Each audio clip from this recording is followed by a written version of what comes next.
Buenas noches, buenas tardes.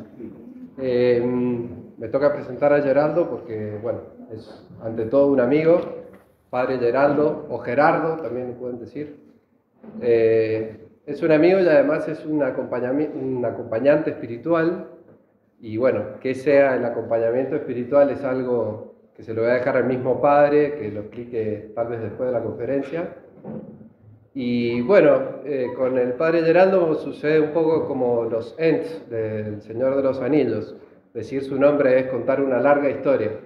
Y como me han pedido encarecidamente que sea breve, bueno, pues trataré de mencionar algunos aspectos o datos más relevantes de su apasionante biografía.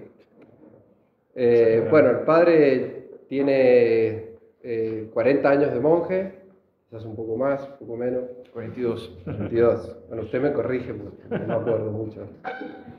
Bueno, su padre de la familia, es interesante también mencionarlo, tiene un crisol de razas en sus venas. Es por el lado paterno, los abuelos paternos son asturianos de España. Y por el lado materno, el abuelo es chino y la abuela Canaria. de las Islas Canarias. Bueno, él es nacido en Cuba y con el tiempo se fueron a vivir a Estados Unidos, a Miami, y luego por motivos religiosos se fueron y entre otros motivos, se fueron a Sao Paulo, en Brasil. Ahí viene un vaso más digno. El otro también es digno. No importa el vaso, no se preocupe.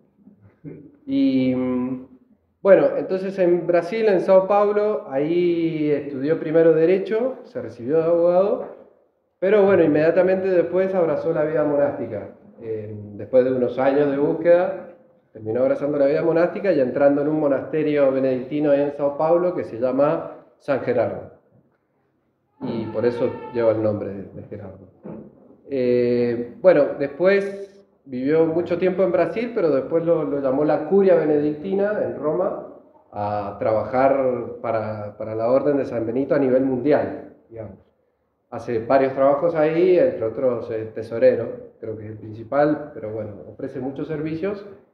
También porque, bueno, un don del padre Geraldo es que es políglota, entonces habla varios idiomas y puede ofrecer su servicio en muchas partes del mundo, entre ellas también acompañar a distintos peregrinos de distintas partes del mundo, como un servidor, gracias a Dios.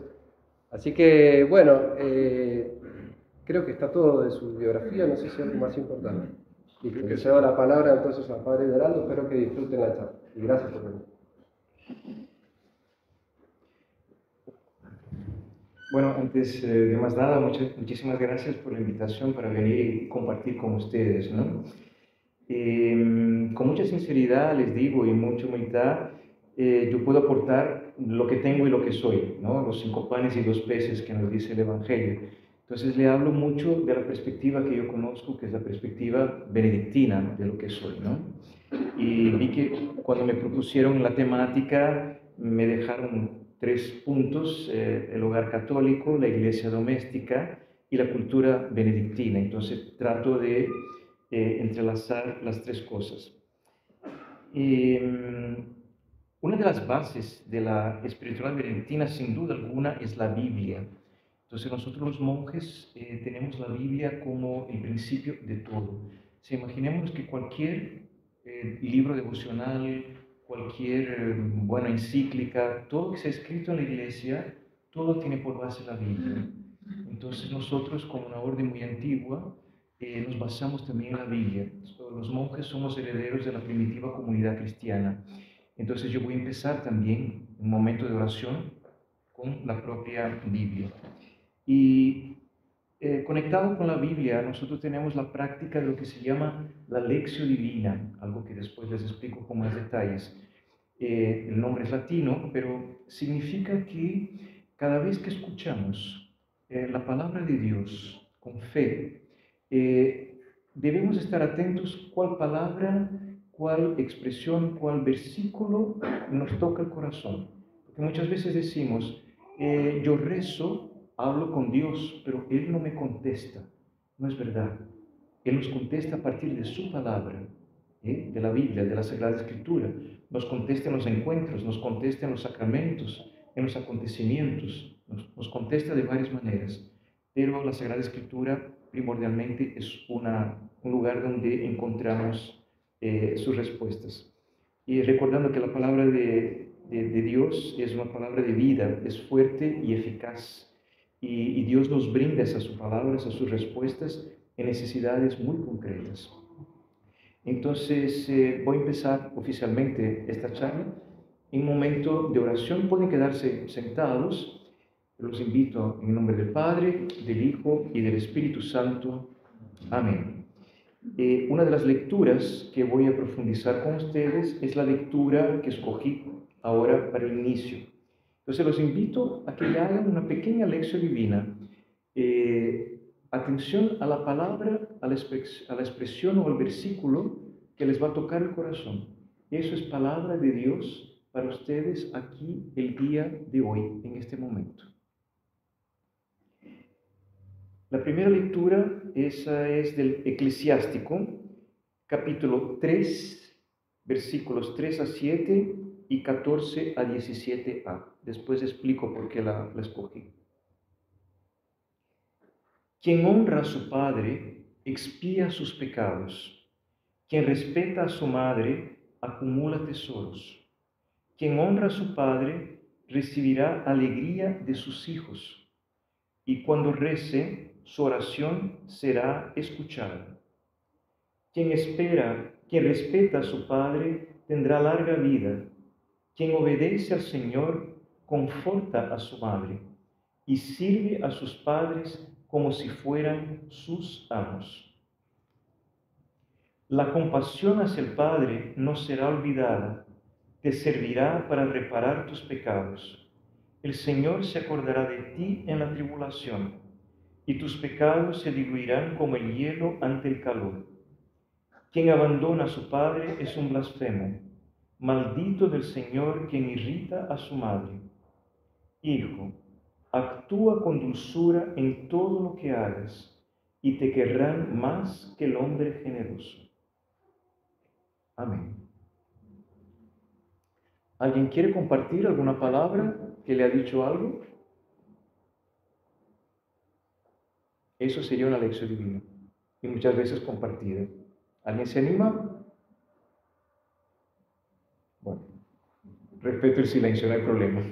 Pero para que perciban que es una cosa mucho más sencilla de aquello que nosotros imaginamos.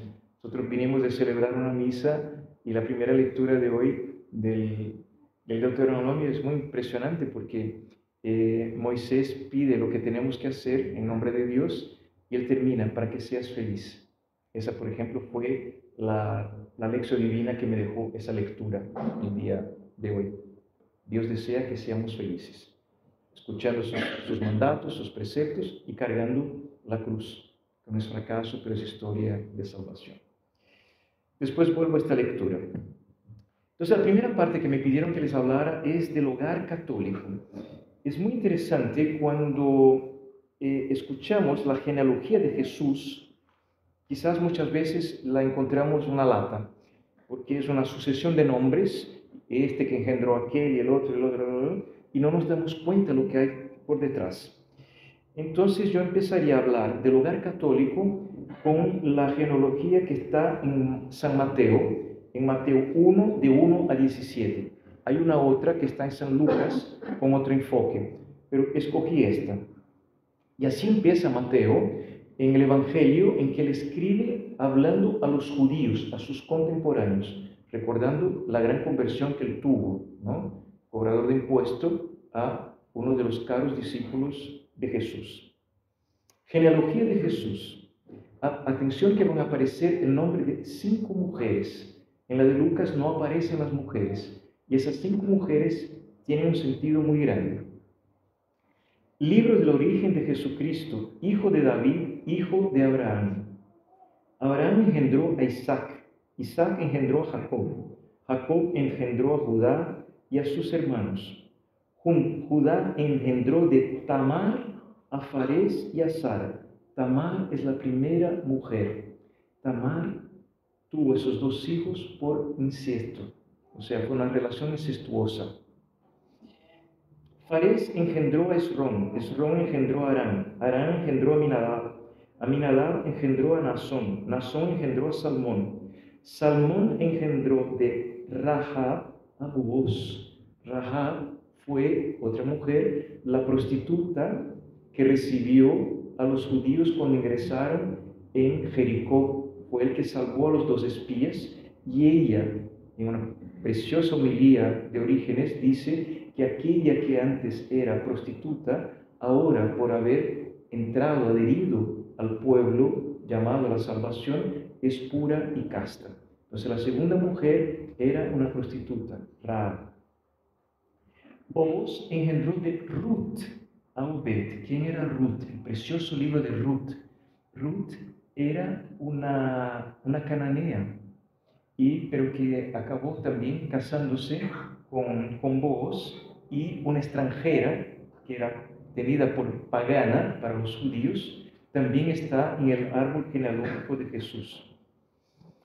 Obed engendró a Jesé, Jesé engendró al rey David, David engendró de la mujer de Urías a Salomón, se llamaba Betsabea, fue un adulterio. Entonces la cuarta mujer que aparece es una adúltera. Fíjense quién son las tatarabuelas de Jesús y el sentido que le da esa genealogía. Salomón engendró a Roboam, Roboam engendró a Abia a Asaf, Asaf engendró a Josafat, Josafat engendró a Joram, Joram engendró a Osías, Osías a Joatán, Joatán a Acaz, Acaz a Ezequías, Ezequías a Manasés, Manasés a Amón, Amón a Josías, Josías a Jeconías y sus hermanos. Cuando de la deportación de Babilonia. Después de la deportación de Babilonia, Jeconías engendró a Salatiel, Salatiel a Zorobabel, Zorobabel a Abiud, Abiud engendró a Eliaquín, Eliaquín engendró a Azor, Azor engendró a Sadoc, Sadoc engendró a Ajín, Ajín a Eliud, Eliud a Eleazar, Eleazar a Matán, Matán engendró a Jacob, Jacob engendró a José, el esposo de María, de la que nació Jesús, llamado Cristo. La quinta mujer es María. Así que el total de las generaciones desde Abraham, el padre de nuestra fe, hasta David es de 14. Desde David hasta la deportación a Babilonia, otras 14. Y desde la deportación a Babilonia hasta Cristo, otras 14. ¿Qué quiere decir esto? Que desde el inicio de la historia de salvación, Dios tenía ya presupuesto que su Hijo Jesús iba a ser hecho hombre, hecho carne. Y Él deseó tener una familia, deseó tener una herencia, una genealogía, una raíz en la tierra. Y por eso José es el padre putativo de Jesús en la tierra. O como dice un precioso autor polaco, la sombra del Padre en la tierra. Entonces, ¿cuál es el sentido del hogar católico? Es la familia. O sea, Jesús no vino al mundo como un adulto, no. Él vino en la fragilidad de un niño y sufrió cantidad, como sabemos, por todo el evangelio de la infancia. Entonces tenemos la base de un hogar católico, tenemos nada más, nada menos que la figura de la Sagrada Familia. Es muy interesante entonces percibir la fiesta de la Sagrada Familia que tenemos justamente en el tiempo de Navidad. La primera lectura de esa fiesta de la Sagrada Familia es la que escogí del Eclesiástico. Si ustedes se dan cuenta, los verbos que están en esa lectura, yo los separé, yo creo que nos permite verlo con detalles.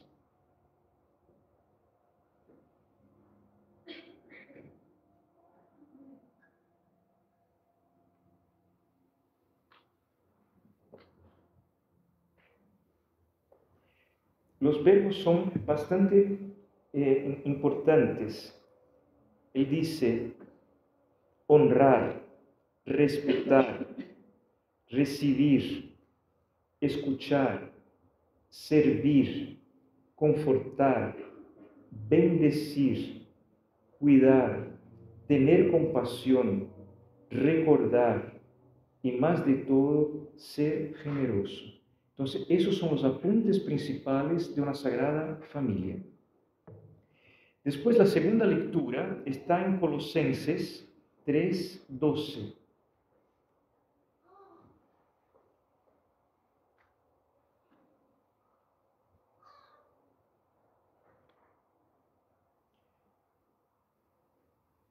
Que dice, Colosenses 3:12-21. Así que como elegidos de Dios, santos y amados, revestidos de entrañas de, atención a las palabras, misericordia, bondad, humildad, mansedumbre y paciencia, soportándonos unos a otros. Atención, la palabra soportar no significa popularmente aguantar. No, el sentido es otro. Es to support en inglés. Quizás tenga el sentido más fuerte. Significa apoyar al otro. Entonces, el marido debe apoyar a la señora debe apoyar al marido, los hijos deben apoyar a los padres deben apoyar a los hijos. Pero ese soportar también significa perdonarse mutuamente, revestirse de amor, que es el broche de la perfección, y con un deseo que la paz de Cristo reine en sus corazones. Y ser agradecidos. Otro rasgo de la familia, del hogar católico, es agradecer. Fíjense que el hombre, el rico del mundo, como Jesús muchas veces ha hablado contrario, es aquel que no agradece, porque él cree que es todo mérito suyo y no se da cuenta de que es gracia de Dios. El Anahuín, el pobre de Dios, lo contrario. Él siempre espera, todo agradece, siempre pide, más perdona y no deja jamás de dar aquello que puede aportar. Entonces, mientras el orgulloso, el rico de sí mismo, no agradece, cree que es suyo, el pobre, el Anahuín, es aquel que siempre acepta y agradece aquello que Dios le permite.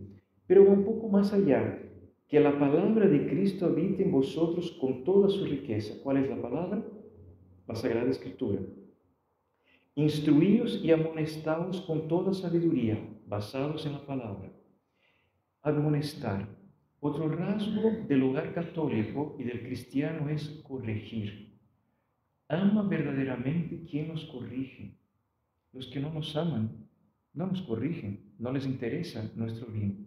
Pero aquel que nos corrige, el papá fregado, la madre fregada, la abuela, el abuelo, que corrigen a los niños, son efectivamente aquellos que nos aman. Los hermanos, el esposo, la esposa, los que nos quieren, son los que nos corrigen. Y después pide algo más, cantad a Dios de corazón y agradecidos, salmos, himnos y cánticos espirituales.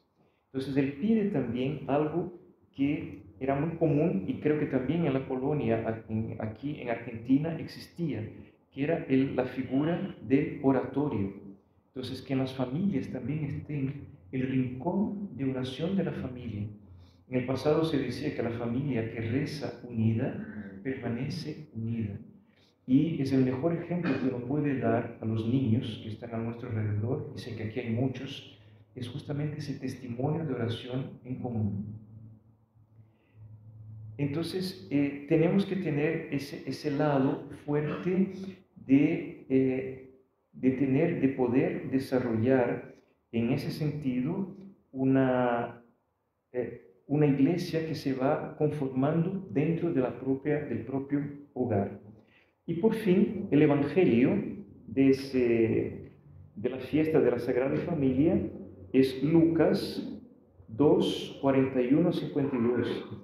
Recordémonos que los rasgos que tenemos del Evangelio de la infancia de Jesús están solamente en Lucas. Y ese trocito habla justamente de cuando Jesús se pierde, cuando tenía 12 años. Es la última vez que aparece la figura de San José, incluso. Sus padres iban todos los años a Jerusalén a la fiesta de Pascua. Cuando cumplió los 12 años, subieron como de costumbre a la fiesta. Pasados aquellos días, ellos regresaron.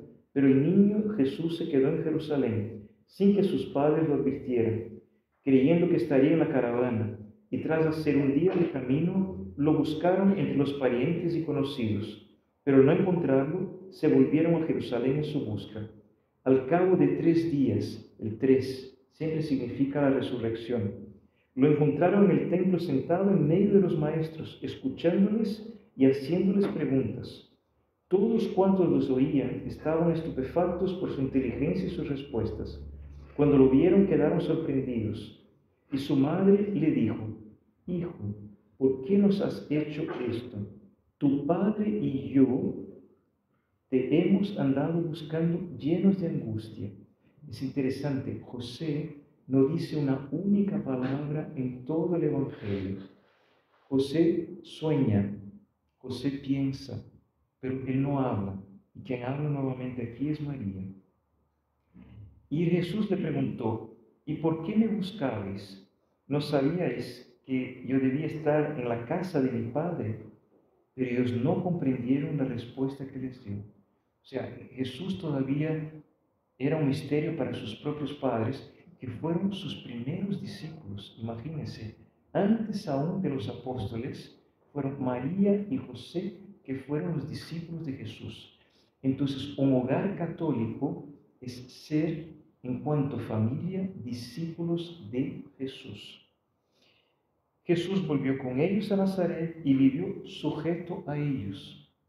O sea, continuó su vida hasta el inicio de la vida pública.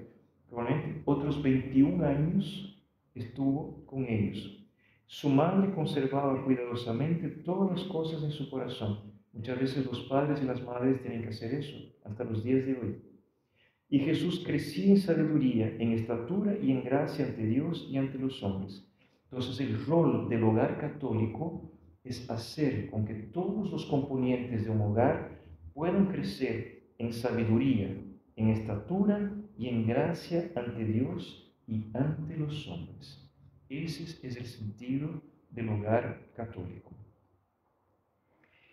El Papa Pablo VI, por su vez, hizo una visita histórica a la Tierra Santa y en el 5 de enero de 1964 visitó Nazaret y hizo una locución preciosa en aquel momento que se llama El ejemplo de Nazaret. Fue el primer papa a visitar la Tierra Santa, por eso fue muy fuerte. En suma, ¿qué dice en esa locución el ejemplo de Nazaret? Entonces, lo que vimos en la fiesta de la Sagrada Familia, esas 3 lecturas, el Papa lo pone en el Evangelio del lugar. Cuando visitamos Tierra Santa, y espero que ustedes tengan la oportunidad de hacerlo, nosotros visitamos el Evangelio del lugar, de las piedras, donde todo aquello ocurrió. Y así fue para San Pablo VI. ¿Qué dice San Pablo VI en esa locución? Nazaret es una escuela donde se inicia a conocer el Evangelio. Fue en Nazaret que todo empezó. Contemplamos cómo vivió Jesús, el Dios hecho hombre, para que el hombre sea Dios, vuelva a ser Dios. Ejemplo concreto de cómo vivieron Jesús, María y José. Se aprende sin darse cuenta a imitarles. Se descubre la necesidad de una disciplina espiritual para ser discípulos de Jesús como lo fueron María y José, quizás, como ya dije, sus primeros discípulos. Y él concluye, hay 3 lecciones que aprendemos de Nazaret. La lección del silencio en un mundo cada vez más corruptor y bullicioso. La necesidad de la formación continua, del estudio dedicado a la Sagrada Escritura y de la oración personal y la compartida. La escucha atenta de la voluntad de Dios como respuesta al silencio. Entonces, para escuchar a Dios, cuál es su voluntad para cada uno de nosotros, es necesario el silencio, que tanto nos aterra el día de hoy. La segunda lección, la lección de vida familiar, la familia como comunión de amor, con su sencilla, austera y delicada belleza, con su carácter sagrado e inviolable, la preciosa e insustituible educación familiar, algo que sé que ustedes están haciendo en sus hogares y también en este colegio. y su incomparable repercusión social. No nos damos cuenta, pero es como la semilla de la mostaza. Puede parecer pequeña, pero tiene una gran irradiación y repercusión. Y la tercera lección es la lección del trabajo. Contemplamos a Jesús como hijo de un simple y humilde carpintero y modelo de los trabajadores. Entonces hay que testimoniar en la familia con el trabajo humano su dignidad y su libertad, la multiplicación de dones, talentos y cualidades y su sentido más humilde y noble de sermos co-creadores. Entonces, esas son las tres lecciones que nos da San Pablo VI sobre Nazaret. En pocas palabras, vuelvo a decirles, en el matrimonio, en la familia, tendréis tribulaciones, tendréis cruces, pero la cruz no es fracaso, es historia de salvación. Y si aceptamos la cruz como el Evangelio de hoy, ella se transforma en árbol de vida. Y el que transforma la debilidad de una familia humana en una sagrada familia es justamente el Cristo. Entonces, el Cristo es el tercer en un matrimonio y es el eje de una sagrada familia humana que se transforma en sagrada por la presencia de Cristo. Por eso la importancia del oratorio, de la familia que reza unida y que permanece unida, y la importancia del sacramento del matrimonio, que se asemeja al amor de Cristo por su iglesia, las nupcias del Cordero. ¿Cuál amor? Juan 15:13, es dar la vida por sus amigos. Entonces es dar vida, la propia vida y por toda la vida a quien amamos. Son dos que se hacen uno y que se abren a los terceros, cuartos, quintos o cuantos hijos Dios les envíe. Entonces, eso en pocas palabras es lo que les puedo compartir del hogar católico. Pero ustedes pidieron un salto a lo que se llama la iglesia doméstica. Entonces tenemos un oratorio, hablamos de él, hablamos de una familia. Entonces, ¿qué hace una familia? ¿Cómo celebraban los primeros cristianos la Eucaristía? Celebraban en sus casas, con el pan casero. En los primeros siglos no habían iglesias. Celebraban donde podían, muchas veces escondidos, bajo persecuciones. En los países donde, hoy día, yo tengo compañeros míos en Roma que viven en iglesias en persecución, en India, en China, en África. Muchas veces no hay iglesias, celebran en sus casas. Entonces, la Sagrada Familia, también el hogar católico, es una iglesia doméstica. Y eso es muy importante, percibir que la iglesia es donde estamos nosotros también, porque nosotros somos iglesia. Es muy interesante cuando muchas veces nos quejamos, pucha, la iglesia hizo eso, la iglesia hizo aquello, pero la iglesia somos cada uno de nosotros. Todos los bautizados somos iglesia. Cuando hablamos de iglesia, hablamos de nosotros. Es santa y pecadora, es madre y prostituta, pero la iglesia somos nosotros. Entonces tenemos que crecer en ese sentido de tener un hogar que se transforma en iglesia y por tanto irradia. Como iglesia doméstica, ¿qué podemos hacer? Salir de nuestro núcleo familiar y acoger a aquellos a quien Dios nos envía. Tener compasión por los demás. Es una palabra muy interesante del latín, compassiones. Significa sentir la pasión, no en el sentido de amor, pero el dolor del otro, ponerse en su lugar. También ayudarle a cargar su cruz. Es un lugar donde la miseria se transforma en misericordia.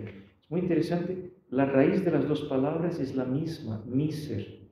Pero lo que cambia la miseria humana en la misericordia de Dios es el cor cordis, cordia, que es el corazón donde Dios habita. Entonces la familia se transforma en una iglesia doméstica donde debe haber el sentido de cambiar la miseria de una persona en la misericordia de Dios para con nosotros. San Agustín tiene una homilía muy bonita sobre el Evangelio de San Juan, sobre la adúltera. Si ustedes se recuerdan, los fariseos encuentran a una mujer cometiendo adulterio y traen a la mujer hacia Jesús porque quieren apedrearla. Es interesante, apenas a la mujer, al hombre no, solamente a la mujer. Y imagínense, pónganse en el lugar de aquella mujer. Cometió un error, sin duda alguna. Y viene sola, está cercada por hombres, y ellos le preguntan a Jesús, la ley de Moisés dice que tenemos que apedrearla, matarla por lapidación. ¿Y tú qué dices? Es una trampa, Jesús. Si Él dice que se siga la ley de Moisés, ¿cuál es el Evangelio? ¿Cuál es la buena nueva que Él predica? Si Él dice que no se debe seguir más la ley de Moisés, ¿quién va a ser apedreado? Va a ser Él, por hereje, por blasfemo. ¿Qué hace Jesús? El silencio. Se abaja y empieza a escribir en la arena. ¿Qué ha escrito? No sabemos. Permanece en silencio. Y la gente está en silencio. Pero ellos le provocan, maestro, ¿y tú qué dices? Él se levanta y dice, quien no tenga pecado, que tire la primera piedra. ¿Y qué pasa entonces? Si leemos el Evangelio, dice que se produjo un silencio total, nuevamente el silencio, y empezaron por los mayores a retirarse discretamente. ¿Por qué por los mayores? Se supone que los mayores tienen una mayor conciencia de sus debilidades y de sus pecados. Y se fueron saliendo uno a uno, y quedaron solamente dos personas, la adúltera y Jesús. Y Jesús le pregunta, ¿dónde están aquellos que te acusaban? Y ella dice, se fueron, Señor. Y él dice, bueno, yo también no te condeno, vete, pero no peques más. ¿Cuántas personas se salvaron aquel día?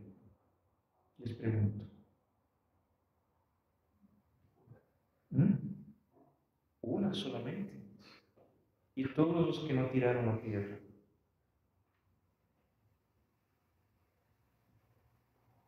Todos se salvaron aquel día, porque escucharon la palabra de Jesús y la pusieron en práctica.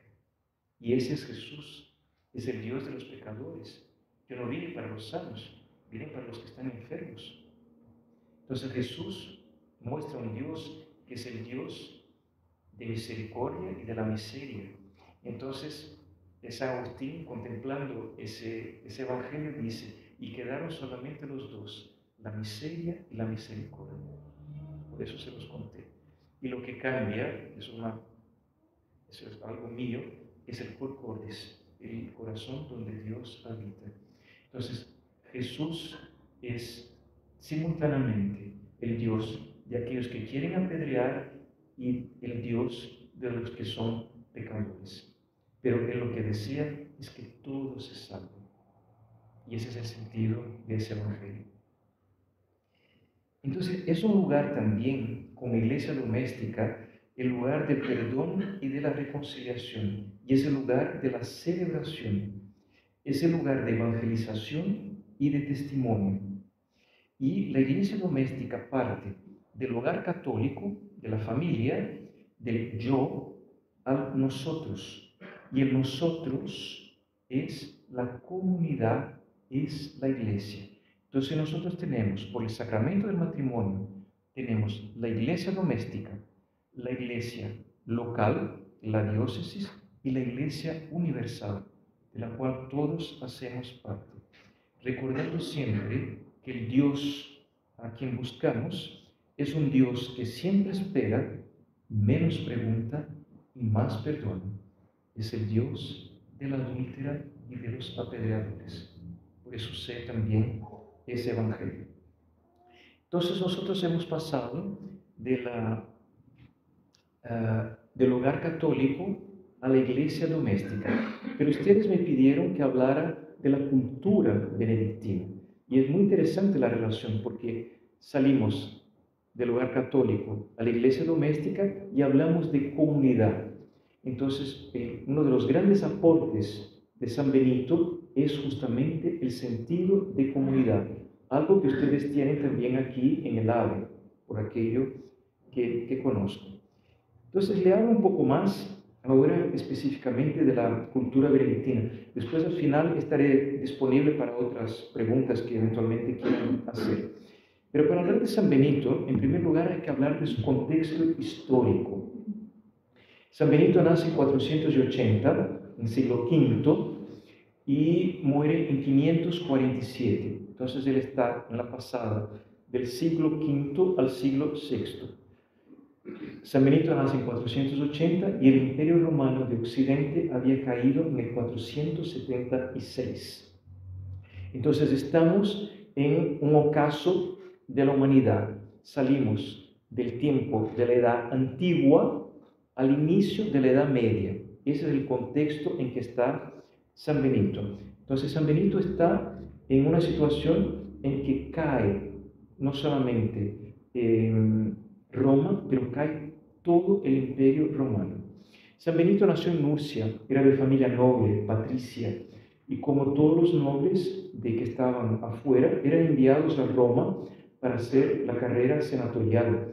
Y así fue como San Benito lo enviaron, más o menos cuando tenía 15 años, a Roma para que pudiera ejercer, prepararse y educarse con el trivium y el quadrivium, que era justamente lo que se formaba antiguamente.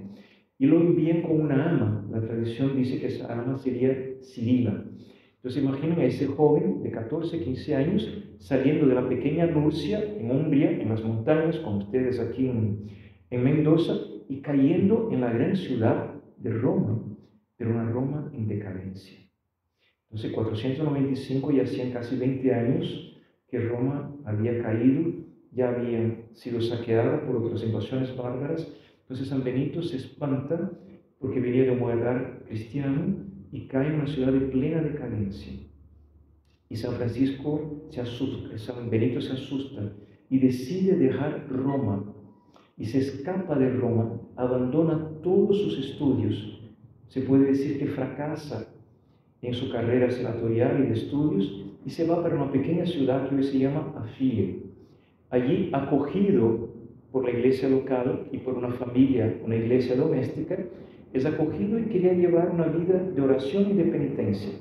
Pero Cirila, su ama, tenía una vasija en la mano prestada de un vecino, se le cayó, se le rompió y estaba desesperada, y San Benito con su oración reconstituye aquella vasija.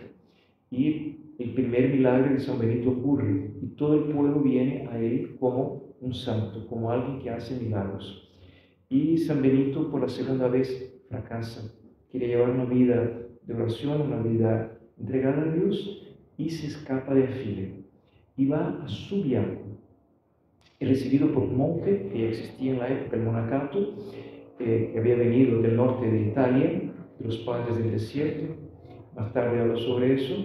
Y él vive solo, como ermitaño en una gruta por 3 años. Él pierde el sentido del tiempo. Y pastores locales lo encuentran en la gruta, pensaban que era un animal salvaje, y él empieza a hablar de Dios, a evangelizarlos. Los pastores le llevan alimento y la fama de San Benito como santo y sabio crece en la región. Y hay un monasterio cercano, Vicovaro, cuyo abad en la época superior había muerto.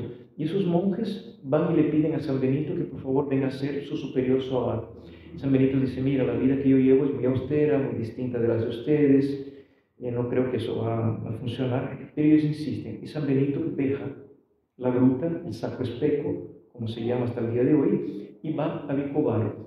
Y efectivamente era una comunidad decadente que no acepta toda la formación, la austeridad de San Benito, y tratan de envenenarle con vino, con una taza con vino, y cuando San Benito hace la señal de la cruz, ella se rompe y muestra que había veneno. San Benito queda muy disgustado y los dejan y los reprochan. Trataron de envenenarlo. Vino, trataron de envenenarlo con el símbolo de la Eucaristía, uno de ellos, el vino. En algunos países San Benito está representado con una taza en la mano, una pequeña serpiente que sale de la tacita, justamente representando el maligno con quien San Benito también va a luchar.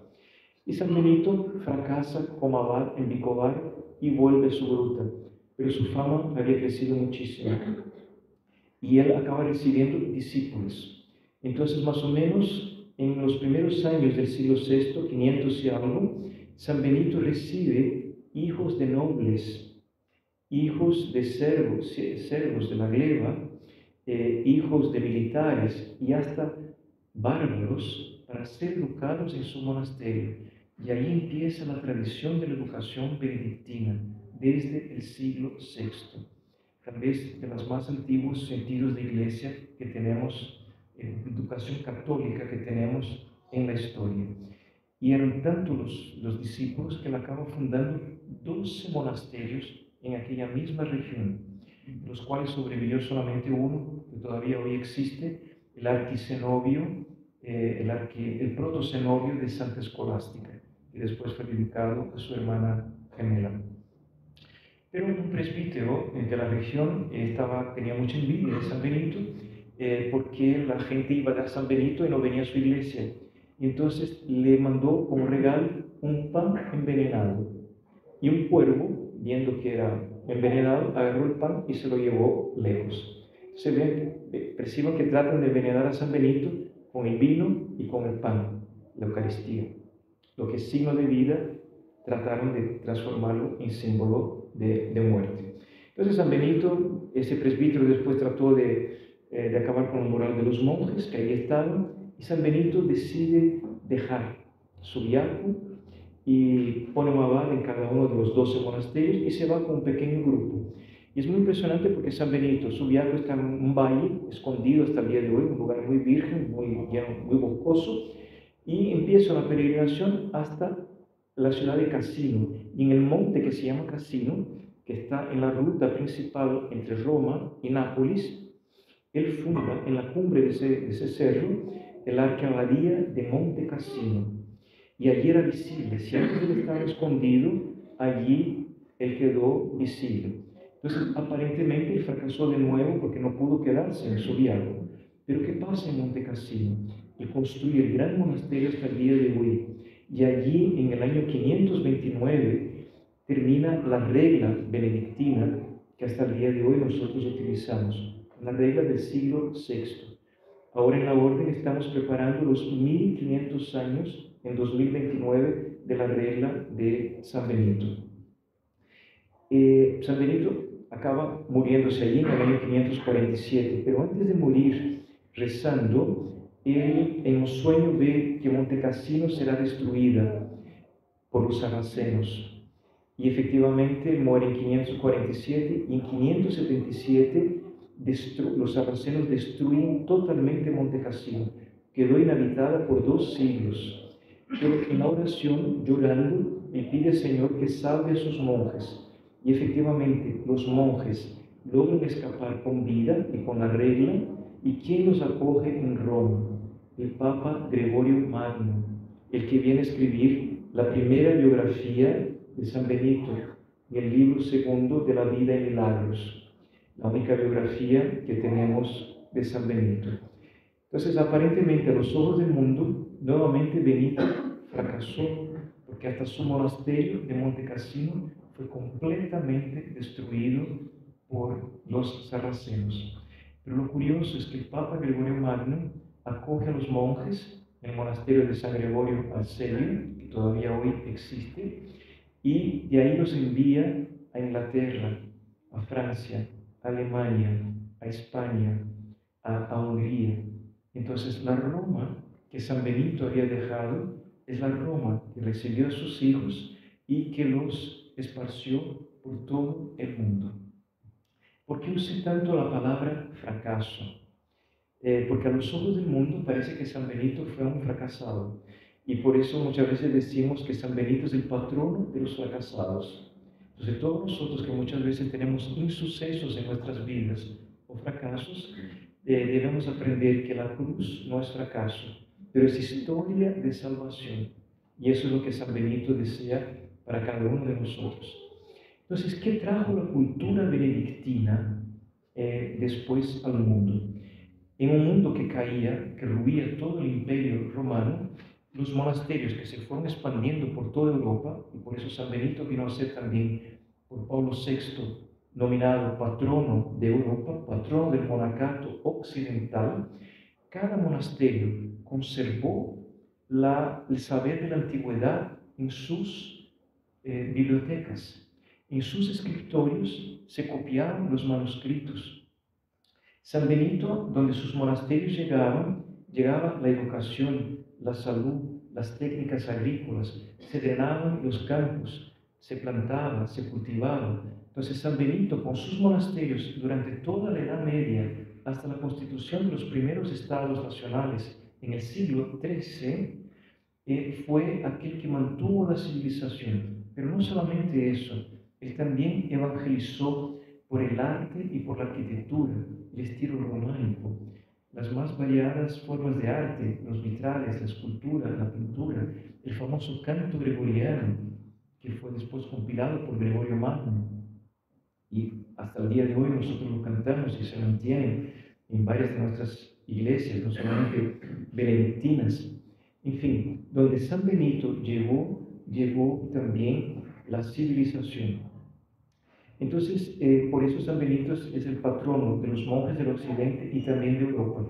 Y toda América es fruto de la colonización también europea. Por eso San Benito llega también en el siglo XVI a América. Entonces, ¿qué trae la cultura benedictina el día de hoy? Él nos trae los monasterios como lugares de paz, como lugares de búsqueda de Dios. Por eso los monasterios muchas veces son lugares altos, que significa la búsqueda de Dios. San Benito no fundó una orden, él dejó una regla para que los que desean tener una vida seria monástica puedan seguirla. Pero con el tiempo se fueron constituyendo congregaciones benedictinas. Algunas desaparecieron, otras siguieron. Y hace 1500 años, la orden de San Benito es una orden totalmente descentralizada. Nosotros no tenemos un superior general.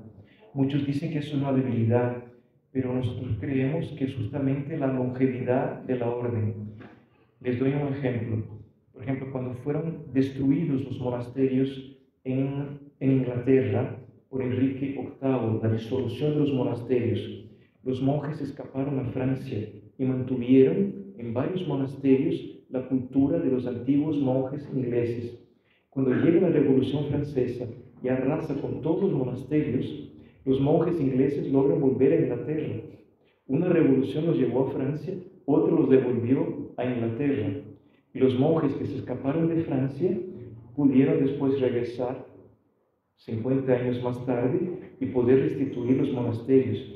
Muchas bibliotecas de los monasterios de Francia los trajeron los monasterios en Brasil, que existen desde el siglo XVI.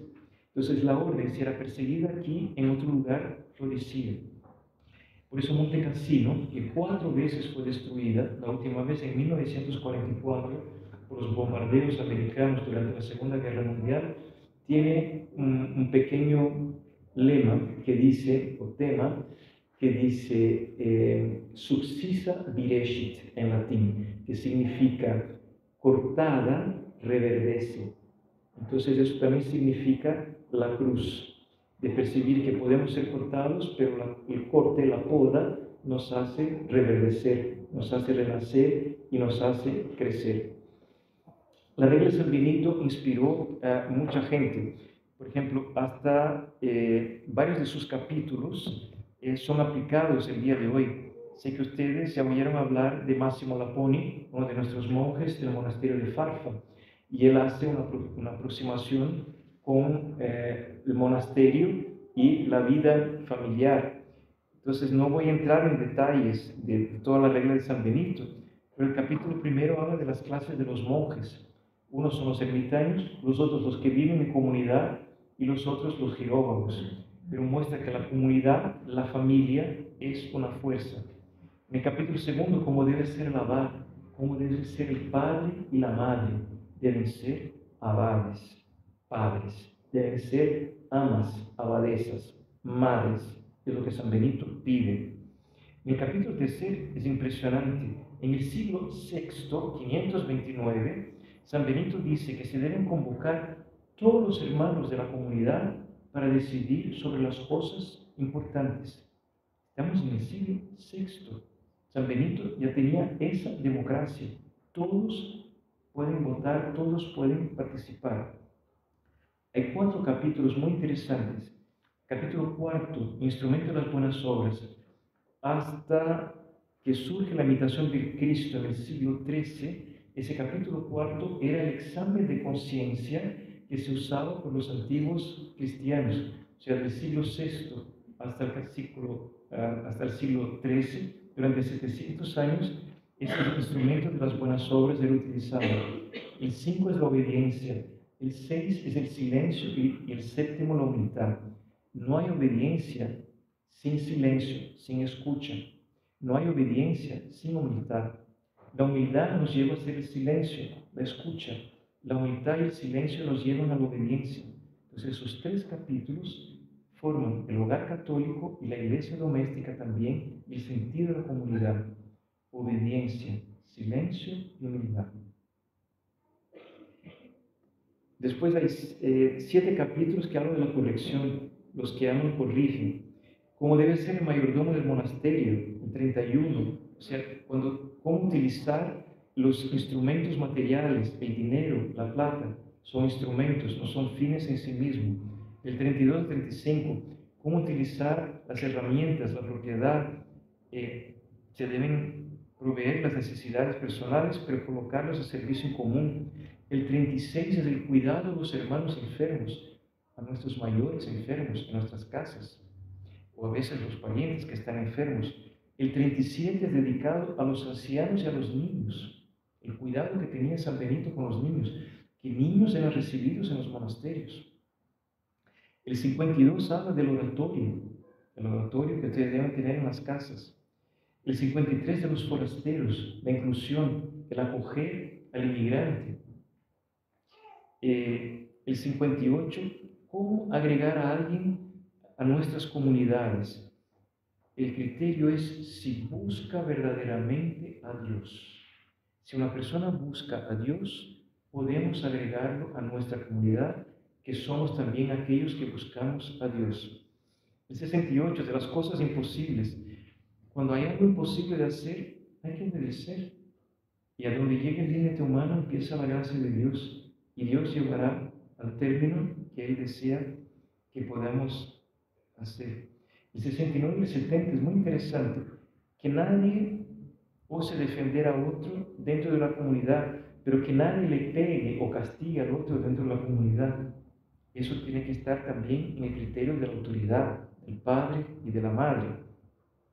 El 71 es precioso, que se obedezcan unos a los demás. ¿Qué pasa si la señora obedece al marido, pero el marido también obedece a la señora?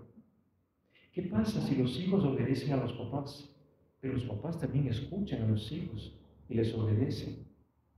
Todo cambia. El 72 es del buen celo. Muy impresionante ese capítulo porque dice que yo tengo que preocuparme no con lo que es mejor para mí, pero con lo que es mejor para el otro. Entonces, imagínense que el marido se preocupa con lo que es mejor para su señora y para sus hijos.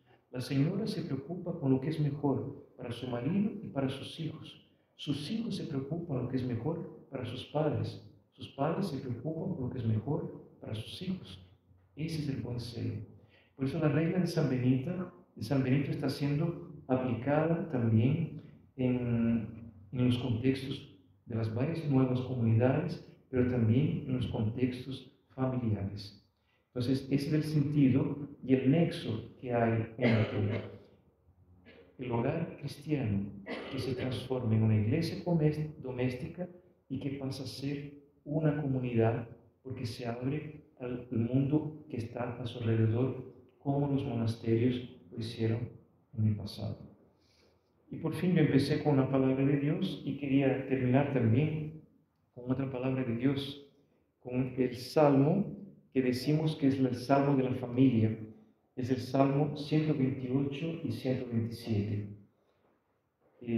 Y con eso termino mi compartir con ustedes y quedo libre para preguntas.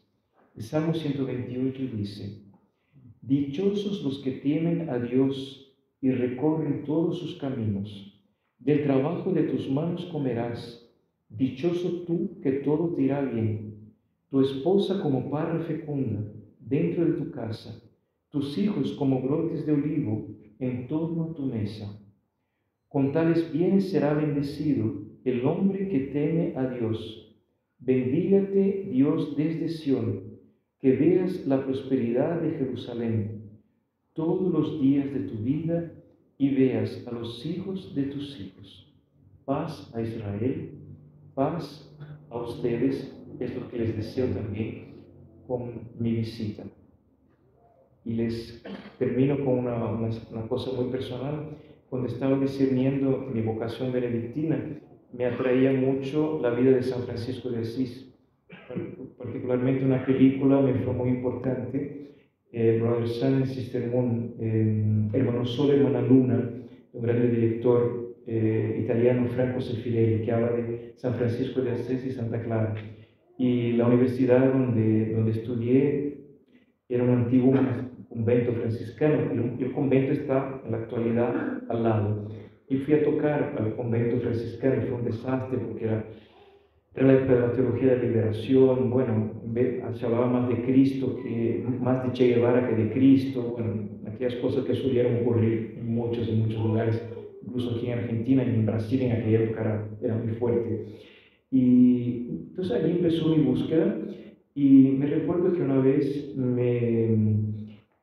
volví al colegio benedictino donde estudié toda mi vida, que es el monasterio donde más tarde ingresé, y uno de los monjes me dijo que fuera a hacer un retiro, y me mandó a un pequeño monasterio de monjas en las montañas a hacer un retiro. Yo nunca había hecho un retiro en mi vida, y era el año 1980, los 1500 años de nacimiento de San Benito.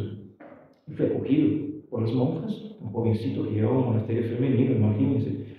Ella tenía 20 años en aquella época, y justo había salido un libro que se llamaba La paz en mi camino, y por los 1500 años de nacimiento de San Benito, y había sido escrito por una monja de aquel monasterio, por un gran abad, que después vine a respetar mucho también, y los dos influenciaron mucho en mi vida, padre abad Joaquín Samit y la hermana Mónica Castañera.